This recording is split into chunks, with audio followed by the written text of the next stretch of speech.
Lately, I've been losing sleep, dreaming about the things that we could be. But baby, I've been praying hard.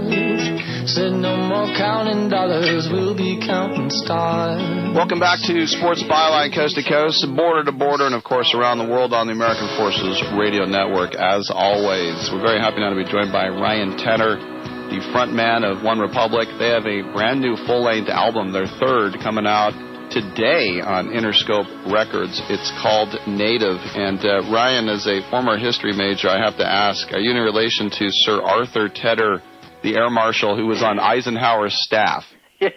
Yes, I am, actually. Wow.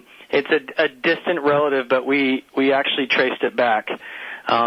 Tedder's not that common of a name, so it made it a little easier. And then a couple years ago, I finally dug into my family history. On my mom's side, it goes back 400 years into Mystic, Connecticut, and 4 Civil War veterans, a Revolutionary War veteran, and then the Sir Arthur Tedder thing was totally kind of crazy. I actually dug up on eBay a Life magazine that he was on the cover of, and I sent it to my grandfather for his birthday, and he nearly passed out. That's very cool. Am I the first guy to ask you that? You were the first person to ever ask me that. And out of all the British interviews I do, I've had someone mention it before, but no one's ever actually asked me. Yeah. They've just mentioned, oh, yeah, I like Sir Arthur Tedder. Yes. Well, very good. Thank you for that. Now, let's talk about you a little bit, because I know, you've won a Grammy. As a producer, a writer, a performer, does that ever sometimes get into the mix where you think, gee, I've written a great song, but maybe it'd be better for somebody else, or I need to produce this and maybe not sing on this one? How do you sort of mix that all together? Well, I mean, I don't know. It's an interesting kind of dance you have to do with that stuff, but the way that I look at it, I have an analogy, and that's that, like, if you're a painter and you're somewhat prolific and you do a fair amount of paintings per year, and let's say you're operating at a level that there is, you have fans of your work, not every painting is going to look good in your house, if that makes sense. You hang them on the walls, and if you jam them all in there, it just looks cluttered and ridiculous. So, you kind of find homes for them. This would look amazing on this person's, in this person's house, and this would look amazing over here, and I'm going to keep these two for myself, and because they look great in my house. And that's kind of the way I look at it with writing songs for other people. I do enough kind of diverse. It's kind of all over the map. The everything from hip hop, stuff with B.O.B. and Timbaland and Gym Class Heroes and Travi to Swedish House Mafia to Carrie Underwood and Rascal Flatts. So I jump around a lot in the genres, and clearly me doing a song that Rascal Flatts is doing would sound absurd. So that takes some of the guesswork out of it. Well, that's well said. And you mentioned Carrie Underwood. I know you've worked also with Kelly Clarkson, Adam Lambert, Jordan Sparks, David Cook, all American Idol winners, or at least performers. How did that hook up that you were sort of like, if you're on American Idol and you want a career, you got to start talking to Ryan Tedder? I don't know if it's gone that far, but I think what happened is, for whatever reason, One Republic, we performed on American Idol, like one of the first few seasons on the finale. And a lot of the contestants just became fans of the band, just both in the U.S. and abroad, and that kind of spread. And then people started finding out about my career as a writer-producer, and so I don't know. I don't know how it's evolved into that, but it kind of did. Where anyone who would win The Voice or win American Idol or X Factor would they'd be in an interview, and I'd hear them name drop me as somebody that they wanted to work with. So I'm honored by that. I think that's really cool. I'm kind of oblivious to what people know about me or don't know about me. But it's always cool to have them want to give you a ring and come up with something. Speaking with Ryan Tedder of One Republic, and I remember, I guess it was about 4 or 5 years ago when you had your smash hit Apologize, and I knew that would had gone into the stratosphere as far as an all-time hit, because I was at a baseball game and they always play music that's very upbeat in between innings, and all I hear is, it's too late to apologize. I'm like, they're playing that in between innings?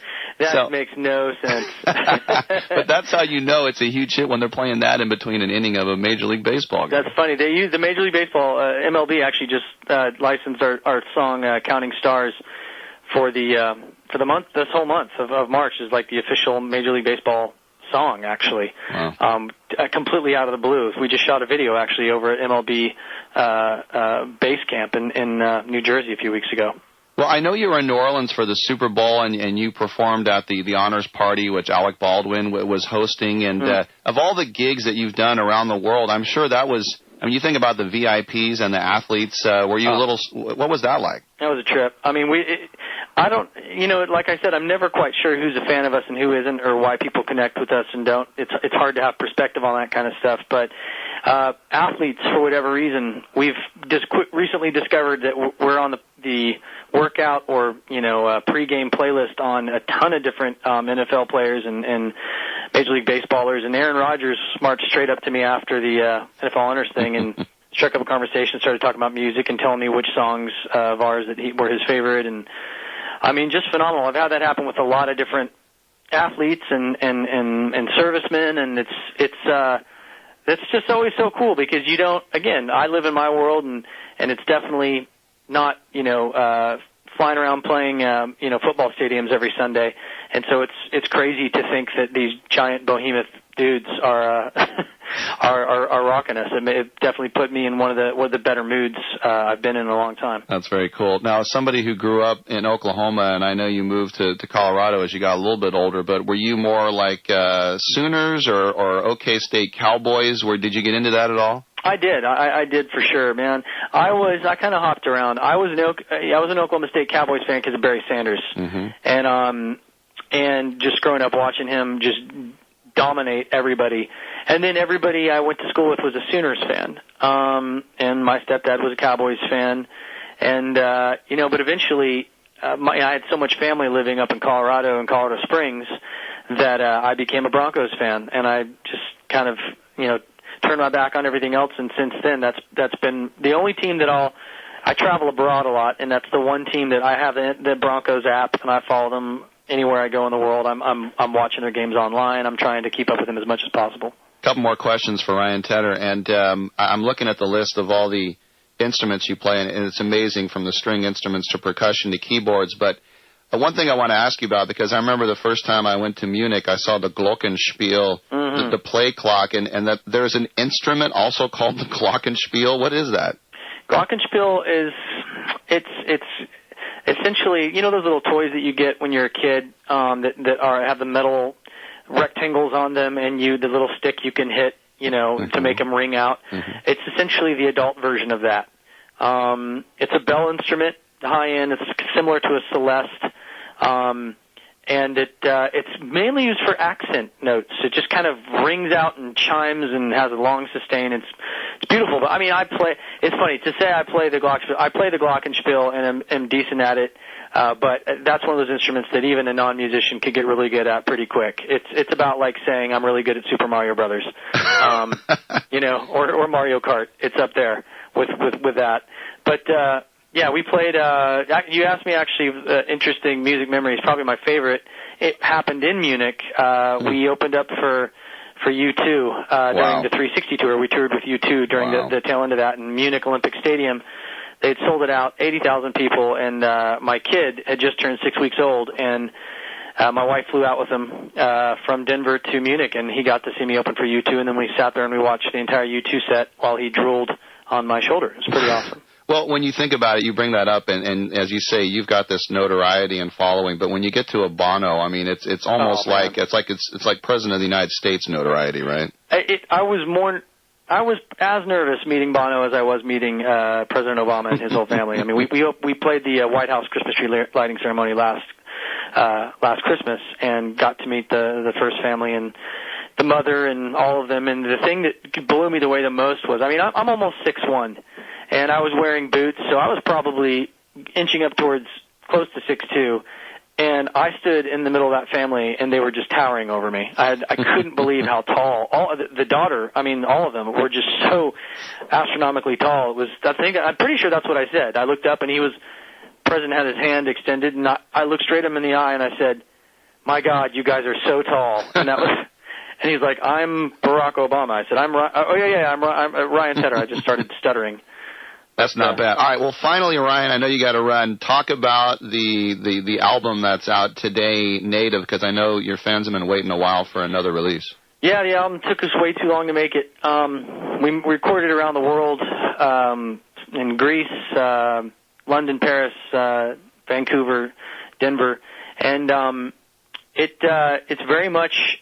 I mean, I think it's kind of a global sounding album, whatever that means. But it's the best thing that I've ever been a part of. It's the most time and energy effort I've ever put into any one thing in my life.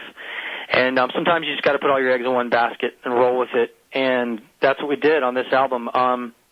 Song about being human. You know, the album is about life, death, love, fear, faith, fate, and all the above. And way more up-tempo, way more driving than anything we've done, more organic. It's just my favorite thing I've been a part of. The first song on the album, Counting Stars, is one of the best, my favorite songs I've ever done for anybody. That's one of those songs that I would have killed myself if I'd given it away to somebody else. So yeah, I mean that's kind of it right there. And anyone who picks it up is guaranteed, comes with a lifetime guarantee of sublime happiness and financial prosperity. Very nice. We've been speaking with Ryan Tedder of One Republic. His new album, Native, with One Republic, is out today. And I hope you'll forgive me, but the most impressive thing about you is that you're related to our Air Marshal Tedder. Will you allow me that? I will allow you that, man. His name, my uncle was in London about a year ago and walked through Westminster Abbey, and the Tedder name is actually up in Westminster Abbey on one of the wings, like it's the RAF wing of Westminster, and he sent me a photo of it, and I freaked out. I was just like, you've got to be kidding me.